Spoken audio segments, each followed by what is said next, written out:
Welcome to our summary of the European Parliament's latest plenary session here in Strasbourg. This week, bloodshed in the Ukraine was a top talking point. There were also resolutions on copyright and licensing of online rights across the EU, and on conditions of entry and residence for seasonally employed migrant workers.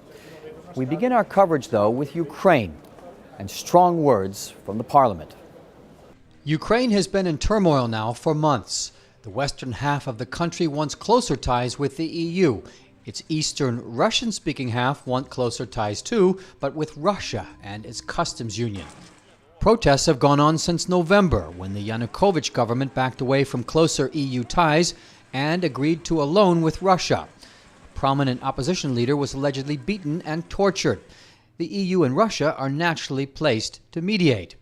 But European People's Party President Joseph Daul strongly indicated that Putin's Russia is compromised. We are very, very concerned because we see what's happening there. People are being tortured.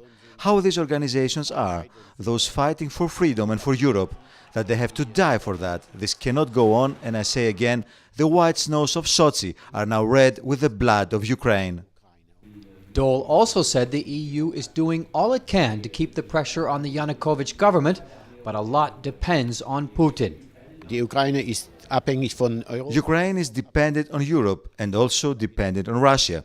And we have to bring back healthy common sense. Yes, we had discussion again there this week. I know that was difficult, and I also know they were not easy. But I say also with Putin, I suppose he has a bit of democracy in his blood. And a bit of democracy has to be applied in Ukraine as it does in all of Europe.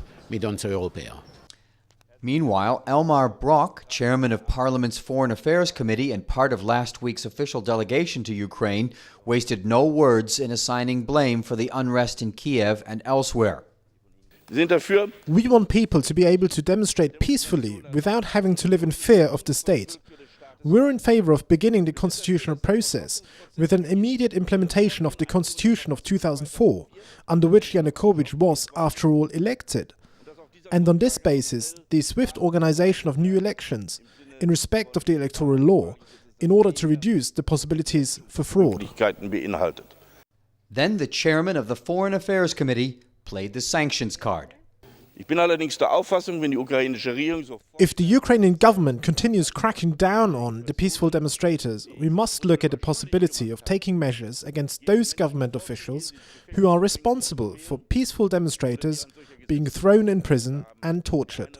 This must also include travel bans to the EU and checking their bank accounts to see if the money in there is clean.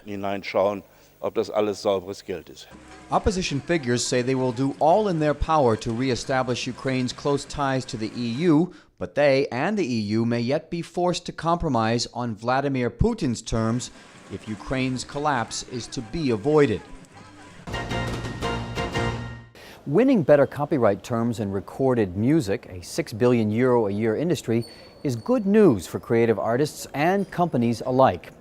The digital single market also wins through simplifying the online offer of pan-European music services.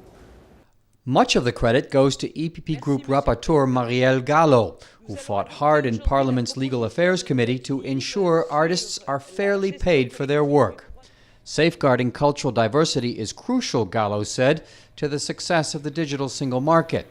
It also makes it easier to launch an online music service without having first to clear it with 28 different member state collection agencies.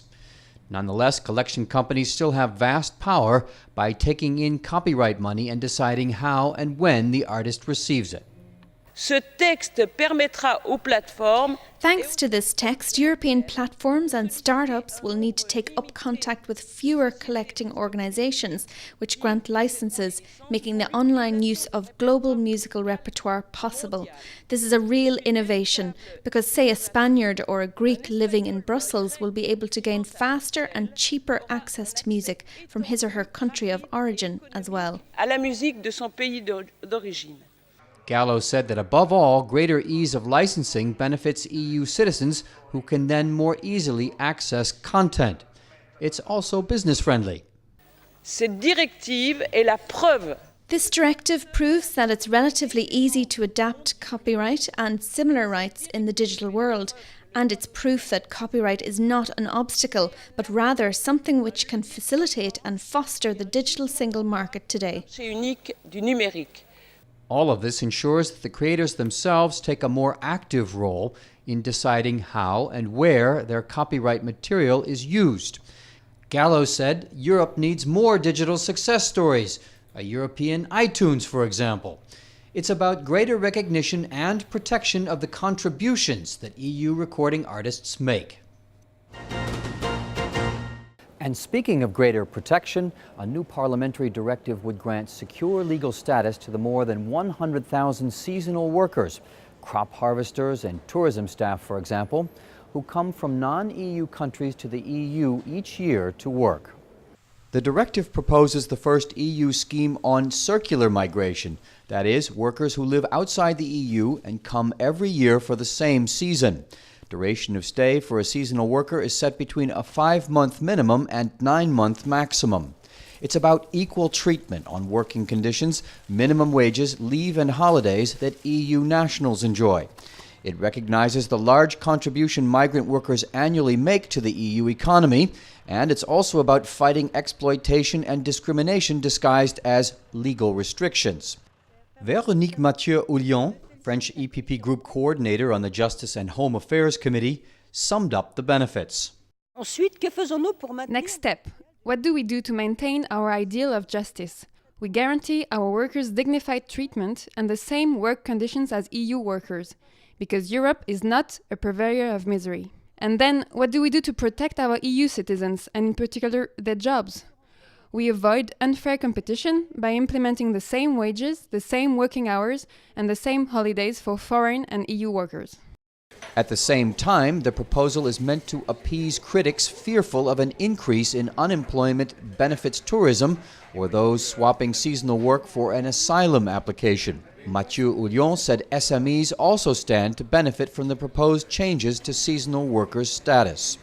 Depending on the member state, SMEs would be able to choose the number of foreign temporary workers it wants to employ, which would amount to chosen and quantified immigration. Finally, the proposed directive establishes a fast-track 90-day procedure for admitting seasonal employees who until now have often had to wait a lot longer for their offers and contracts to come through. That's all for now from the Strasbourg plenary session. See you again next week from Brussels. And find out more about the activities of the largest political force in Parliament by going to eppgroup.eu. Thanks for looking in, and see you again soon.